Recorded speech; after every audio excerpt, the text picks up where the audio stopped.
Genesis AI just dropped a robotic brain. Cognex shipped an AI-powered vision system. Nyobolt hit a unicorn valuation for instant charge batteries.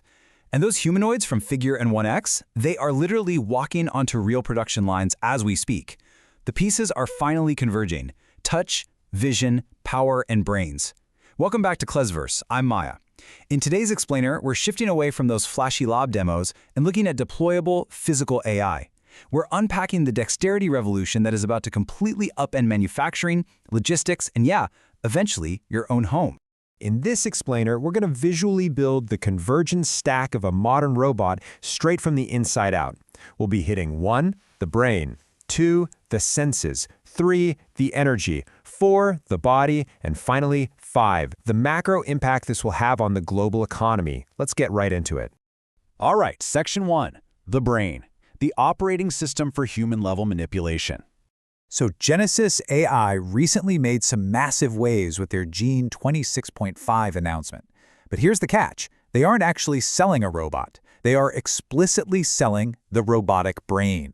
See, most traditional companies like Boston Dynamics or Tesla build the entire vertical stack. They make the hardware and the software, kind of like Apple. But Genesis AI, they're going horizontal. Think of them like Microsoft or Intel back in the PC era. They want to build the operating system that runs on literally any robot. By doing this, they're aiming to capture the high-margin intelligence layer, letting everyone else fight over the commoditized metal and motors. Now, Genesis claims this brain enables quote-unquote human-level physical manipulation. But we really have to pause and ask the hard question here. What does that actually mean? What is the real-world benchmark for these new robotic brains to be considered truly human-level? Well, the benchmark is handling unstructured reality. We're talking about the messy, unpredictable everyday tasks: threading a tiny needle, popping open a stubborn pill bottle, folding your laundry, or handing over a glass filled to the brim with water without spilling a single drop. It's all about adapting to unknown objects sitting in totally random orientations. Now, to ground this tech in reality, GENE's 26.5 claims they can handle these tasks by perfectly syncing up perception and motor planning. But a quick reality check, GENE's is still a startup, so we've got to wait for independent third-party verification outside of this perfectly lit structured lab environments before we declare this problem completely solved. Okay, but a brain is completely useless if it can't dynamically see and feel the physical world around it. Which brings us to Section 2, the senses, solving the physical input bottleneck. For decades, robots only really had pre-programmed paths or super basic vision-guided motion. Now, they have touch. Picture this: microscopic, rice green-sized tactile sensors integrated right into robotic fingertips. They can read pressure with sub-Newton precision, picking up on texture, tiny slips, and vibration. This means a robot can grab a delicate egg without crushing it and then instantly adapt to pick up a heavy steel box, using the exact same gripper. It's a real game changer. And this tactile feedback unlocks something absolutely massive: physical, closed-loop learning.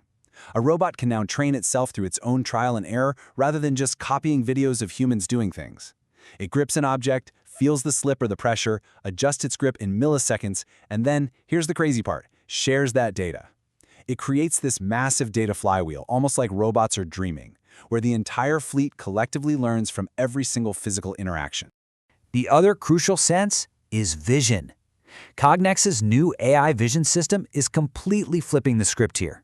Older machine vision setups took months of agonizing manual programming. This new system, it learns from examples in minutes. The magic phrase you need to remember here is drop-in deployment. It is a fully integrated system: camera, inference, software, the whole shebang. For industries to actually adopt this stuff, they absolutely have to replace those complex, messy integrations with simple drop-in solutions just like this. All right, so we've got the brain and we've got the senses. But then we hit a massive operational bottleneck. Section 3, the energy, unlocking continuous operation. A company called Nyobolt recently hit a $60 million unicorn valuation because they tackled a huge economics issue: charging downtime. Look, current humanoids like Tesla's Optimus or the Figure 02, they can operate for about 5 to 7 hours, but then they need hours of charging downtime. Now compare that to a human worker pulling an 8-hour shift with just a quick 15-minute break. If a robot requires 4 hours of downtime for every 5 hours of actual work, they just cannot compete economically with human labor on a factory floor. The math doesn't work. Boom, 5 to 10 minutes. That is Nyobolt's instant charge time. By matching the exact time it takes a human to grab a cup of coffee, they completely solve the power constraint. This allows for near-continuous robotic shifts, perfectly mirroring human schedules, but with robot speed and tireless consistency. So with the brain, the senses, and the power bottlenecks out of the way, these components are finally getting dropped into physical bodies and rolling onto production lines right now. Section 4. The body. Putting the pieces together. We are looking at a highly crowded, honestly thrilling landscape of humanoid production ramps. You've got Figure actively testing in BMW plants, you've got 1X's Neo targeting the residential space, you've got Tesla pushing their vertically integrated Optimus approach, and then companies like Unitree are aggressively slashing prices to dominate industrial and research markets. They are all racing toward the exact same outcome, turning humanoids into a real, viable, everyday product category. The absolutely crucial point here is the shifting economics. Early humanoids, they cost well over $100,000. But now, with Tesla targeting sub $30,000 and Unitree already hitting around $16,000 for their early models, the math completely flips. As unit costs plummet and production scales into the thousands for 2026, a robot replacing a $50,000 human salary pays for itself in roughly 6 months. At that point, the ROI isn't just good, it's undeniable. But wait. The physical manifestation of your personal AI probably won't be some massive 6-foot humanoid stomping around your kitchen. iRobot founder Colin Angle introduced this brilliant concept called the Robotic Familiar. Think of the magical companion archetype from your favorite fantasy stories. Loyal, always present, entirely focused on home monitoring and light assistance. It's basically a highly intelligent pet that doesn't shed on your couch. When you compare a heavy, factory-focused humanoid worker to a robotic familiar, the consumer entry point becomes crystal clear. A familiar at consumer electronics pricing, we're talking maybe a few $100, could be the immediate mass-market entry point for ordinary people. It lays the groundwork for larger tech players like Amazon or Apple to completely take over the home space long before a full-sized humanoid ever walks through your front door. Let's zoom out to our final section to look at the broader thesis of this 2026 convergence. Section 5. The macro impact, the economic and workforce convergence. AI gives robots brains. Robots give AI hands. I love this quote because it perfectly captures the core technological trifecta we're witnessing. AI provides the unstructured logic to understand our messy world. Quantum computing will optimize the insanely complex paths and supply chains, and robotics, they execute the physical action. None of these can unlock their true massive economic value without the others.